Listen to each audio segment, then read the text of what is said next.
कहानी शुरू होती है और हम एक लड़की को देखते हैं जिसका नाम विला है। वो काफ़ी खौफजदा है। उसके हाथ में एक तलवार है।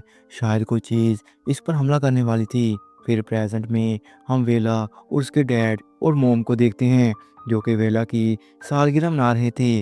वेला की माँ उसे गिफ्ट के तौर पर एक कैप देती है जबकि उसके फादर उसे एक डॉल गिफ्ट करते हैं। वो सब लोग एक बिल्डिंग में रह रहे थे जिसकी हालत काफ़ी ज़्यादा ख़राब थी। फिर हमें बताया जाता है कि ज़मीन के नीचे से कुछ मॉन्स्टर बाहर निकले और उन्होंने इंसानों पर हमला कर दिया, जिसके जवाब में इंसानों ने भी इन पर हमला किया और काफ़ी देर तक जंग चलती रही और मर्दों की आबादी काफ़ी हद तक कम हो गई।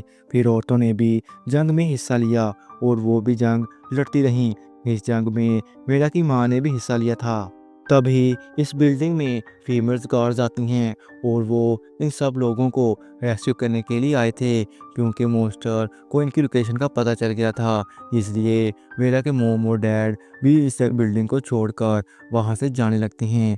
रास्ते में मॉन्स्टर इनकी गाड़ी पर हमला कर देते हैं। वेला और उसका फादर गाड़ी से निकलकर एक कार के नीचे छुप जाता है। आर्मी इन मॉन्स्टर को मारने की हर एक मुमकिन कोशिश करते हैं लेकिन वो तादाद में काफ़ी ज़्यादा थे। फिर वेला और उसकी मोम और डैड जंगल की तरफ भागते हैं। रास्ते में वेला की माँ कहती है कि उसके साथियों को उसकी ज़रूरत है, इसलिए वो वेला को एक महफूज मकाम पर ले जाए। इसके बाद वो वहाँ से चली जाती है। वेला के फादर उसको लेकर एक समुंदर के किनारे पहुंचता है जहां एक बोट खड़ी थी। वेला कहती है इस बोट में और भी लोग बैठ सकते हैं, हम और भी लोगों की ज़िंदगी को बचा सकते हैं। लेकिन वेला का फादर इसके लिए नहीं मानता। तभी वहाँ पर एक आदमी आ जाता है और वो उसको भी अपने साथ ले जाने का कहता है। इस आदमी को मॉन्स्टर ने ज़ख्मी कर दिया था। वेला का फादर आगे बढ़ता है लेकिन उसके पास एक गन थी, इसलिए वेला का फादर कहता है इस बोट में गैस नहीं है, हमें इसे लेकर आना होगा।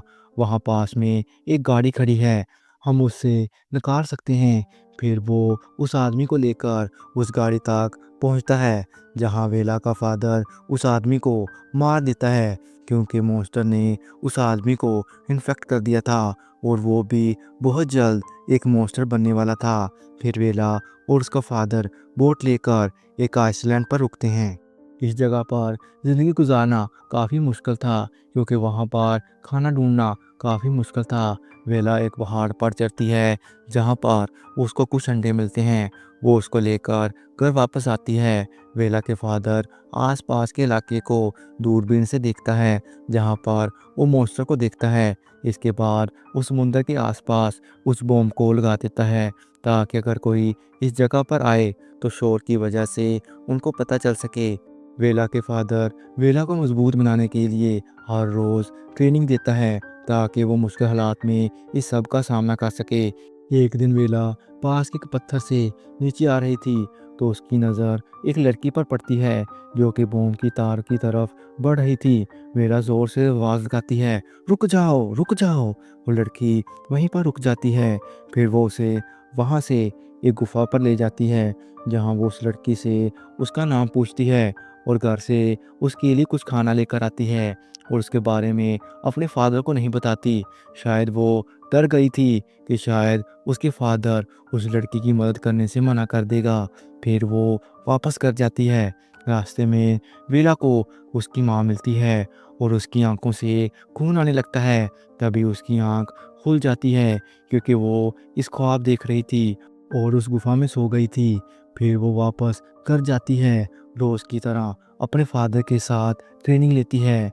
तभी उसका फादर नीचे गिर जाता है। वेला अपने फादर को उठाकर घर ले जाती है।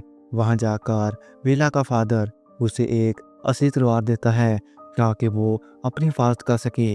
अब उसका फादर बूढ़ा हो गया था। फिर अगले दिन वेला उस गुफा जाती है इस लड़की से मिलने के लिए, लेकिन वो लड़की वहाँ नहीं होती। तभी उसके पीछे से एक मॉन्स्टर उस पर हमला करता है। वो लड़की इन्फेक्टेड थी और मॉन्स्टर में बदल गई थी। इसी वक्त वेला का फादर भी वहाँ आ जाता है और उस मॉन्स्टर को मार देता है। फिर वेला और उसका फादर समुंदर के किनारे की तरफ जाने लगते हैं, लेकिन रास्ते में एक और मॉन्स्टर उनका पीछा करता है। अब मॉन्स्टर को उनकी लोकेशन का पता चल गया था, इसलिए उस आइसलैंड पर रुकना अब खतरे से खाली नहीं था। वेला का डैड वेला को वहां से जाने का कहता है, लेकिन वेला पीछा करने वाले मॉन्स्टर को वहां पर मार देती है और अपने फादर को भी साथ चलने का कहती है, लेकिन वो आने से मना कर देता है क्योंकि वो भी इन्फेक्टेड हो गया था। फिर वेला बोट को धक्का लगाने की कोशिश करती है ताकि वो पानी में जा सके और वो इस आइसलैंड से निकल सके। दूसरी तरफ मॉन्स्टर उनकी तरफ आ रहे थे। वेला की माँ भी अपने साथियों के साथ वहां पर आ जाती है। वेला बिना किसी डर के अपनी तलवार को मॉन्स्टर की तरफ करती है और इसी के साथ हमारी ये कहानी की एंडिंग हो जाती है। मिलते हैं नेक्स्ट वीडियो में। Take care, bye bye.